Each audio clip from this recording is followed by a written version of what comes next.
స్వర్ణపురిగా గుంటూరు జిల్లాలో ప్రసిద్ధిగాంచిన సెగ్మెంట్ పొన్నూరు. ఈ నియోజకవర్గంలో ఇతనో డాన్. ఈయన గారి అరాచకాలకు అంతులేదు. జే ట్యాక్స్ చెల్లించకుంటే పోలీసులను పంపించి బెంబేలెత్తిస్తాడట. ప్రతి పనికి ఒక రేట్ ఫిక్స్ చేసి పెద్ద ఎత్తున వసూళ్లకు పాల్పడి రిచెస్ట్ ఎమ్మెల్యే రికార్డు ఇప్పుడు కిలారి తలపైన ఉందట. What's the story?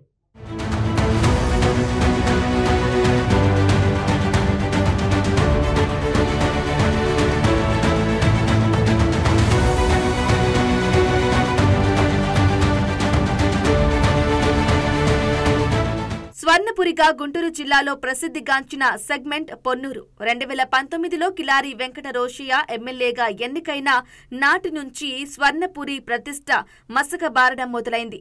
బీకాం పూర్తి కాకుండానే చదువు ఆపేసి వ్యాపారంలోకి దిగిన బుర్ర తక్కువ పనులతో చేతులు కాల్చుకున్నాడు కిలారి. 2019లో ఎమ్మెల్యే అయిన తరువాతే సీన్ మారింది. సెగ్మెంట్ కు కల తప్పడం మొదలైతే కిలారిలో కాసుల కళ మొదలైంది.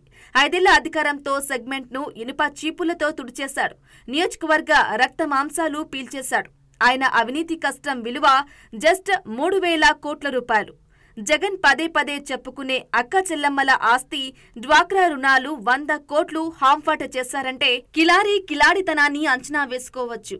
అవినీతి సొమ్ము కూడబెట్టిన రిచెస్ట్ ఎమ్మెల్యే రికార్డు ఇప్పుడు కిలారి తలపైనే ఉందంటున్నారు స్థానిక నేతలు.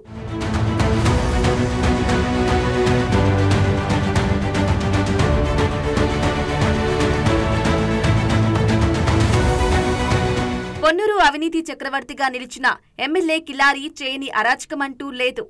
జే ట్యాక్స్ చెల్లించకుంటే సినిమా హాల్లో షోలు ఆపేయడం, ప్రైవేటు ఆసుపత్రులకు కరెంటు నిలిపివేయడం, అపార్ట్మెంట్లపై దాడులు చేయటం వంటి సంఘటనలు కోకొల్లలు. ప్రభుత్వ భూములు, శ్మశానాలను, రోడ్డు పక్కన డ్రైనేజీ భూములను, చిన్నపాటి కొండలను కూడా వదలకుండా పెద్ద ఎత్తున భూములు అన్యక్రాంతానికి పాల్పడ్డారు. ఇతని ధనదాహానికి ప్రభుత్వ భూములే కాదు పేద రైతు భూములు బలయ్యాయని నియోజకవర్గం వ్యాప్తంగా వార్తలు గుప్పుమన్నాయి.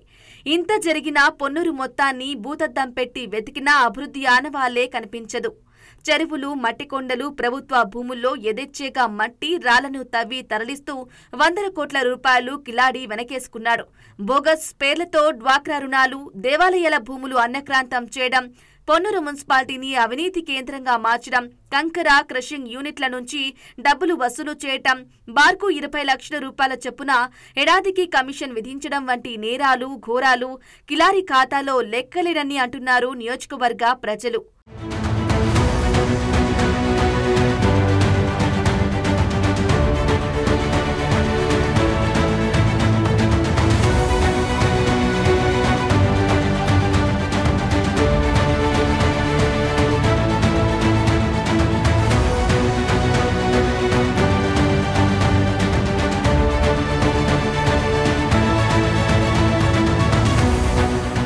చీమల పుట్టలో పాములు చేరినట్టు డ్వాక్రా రుణాలే కాదు రైతుల పేరిట కూడా బినామీ రుణాలు 150 కోట్ల మేర తీసుకున్నారు. మెగ్మా సీఎం సంతకం ఫోర్జరీతో కోట్ల రూపాయల దోపిడీయే కాకుండా పొన్నూరు నియోజకవర్గాన్ని కబ్జా కోరులకు అడ్డాగా మార్చాడంటారు స్థానికులు.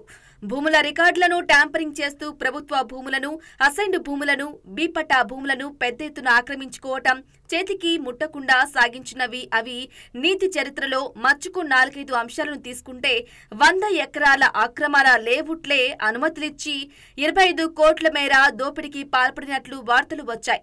దేవాలయాల భూములే కాదు మరో అడుగు ముందుకేసి కుంభాభిషేకాల పేరుతో చందాలు వసూలు చేసి పెద్ద ఎత్తున చేతివాటం ప్రదర్శించారని స్థానికులు అంటున్నారు. నిరుపేదలకు ఇళ్ల స్థలాల కోసమంటూ జరిగిన భూసేకరణలో చేతివాటం ప్రదర్శించి అక్షరాల 30 కోట్ల రూపాయలు కిలాడి వెనకేశారని ఆ పార్టీ నాయకులే బహిరంగంగా మీడియా ముందుకొచ్చి చెప్పారు. అవినీతిలో అందరికంటే ముందంజలో ఉన్న కిలారి ఏ అవినీతి బాగోదం చేసినా తన చేతికి మట్టి అంటకుండా అన్నిట్లోనూ బినామీలను ముందు పెట్టి తెర వెనుక బాగోతం నడిపిస్తారట. వైసీపీ అధికారంలోకి వచ్చినప్పటి నుంచి ఒకవైపు కిలారి అనుచరులు, మరోవైపు కుటుంబ సభ్యుల అరాచకం రాజ్యమేలిందని ప్రతిపక్షాలు విమర్శించాయి. సహజ సంపదను అడ్డగోలుగా దోచేయడం, భూముల ఆక్రమణ, ఆస్తుల కబ్జాలు వంటి వాటికి కిలాడి ప్లాన్ రూపొందిస్తే క్షేత్రస్థాయిలో అమలు చేసేది మాత్రం ఆయన అనుచరులేనట. మద్యం వ్యాపారం 3 సీసాలు 6 గ్లాసులుగా నడుస్తోందంటే దాన్ని నడిపించే కిలాడి ఎంతటి ఘనుడో అర్థం చేసుకోవచ్చు. చేసుకోవచ్చంటున్నారు నియోజకవర్గ ప్రజలు.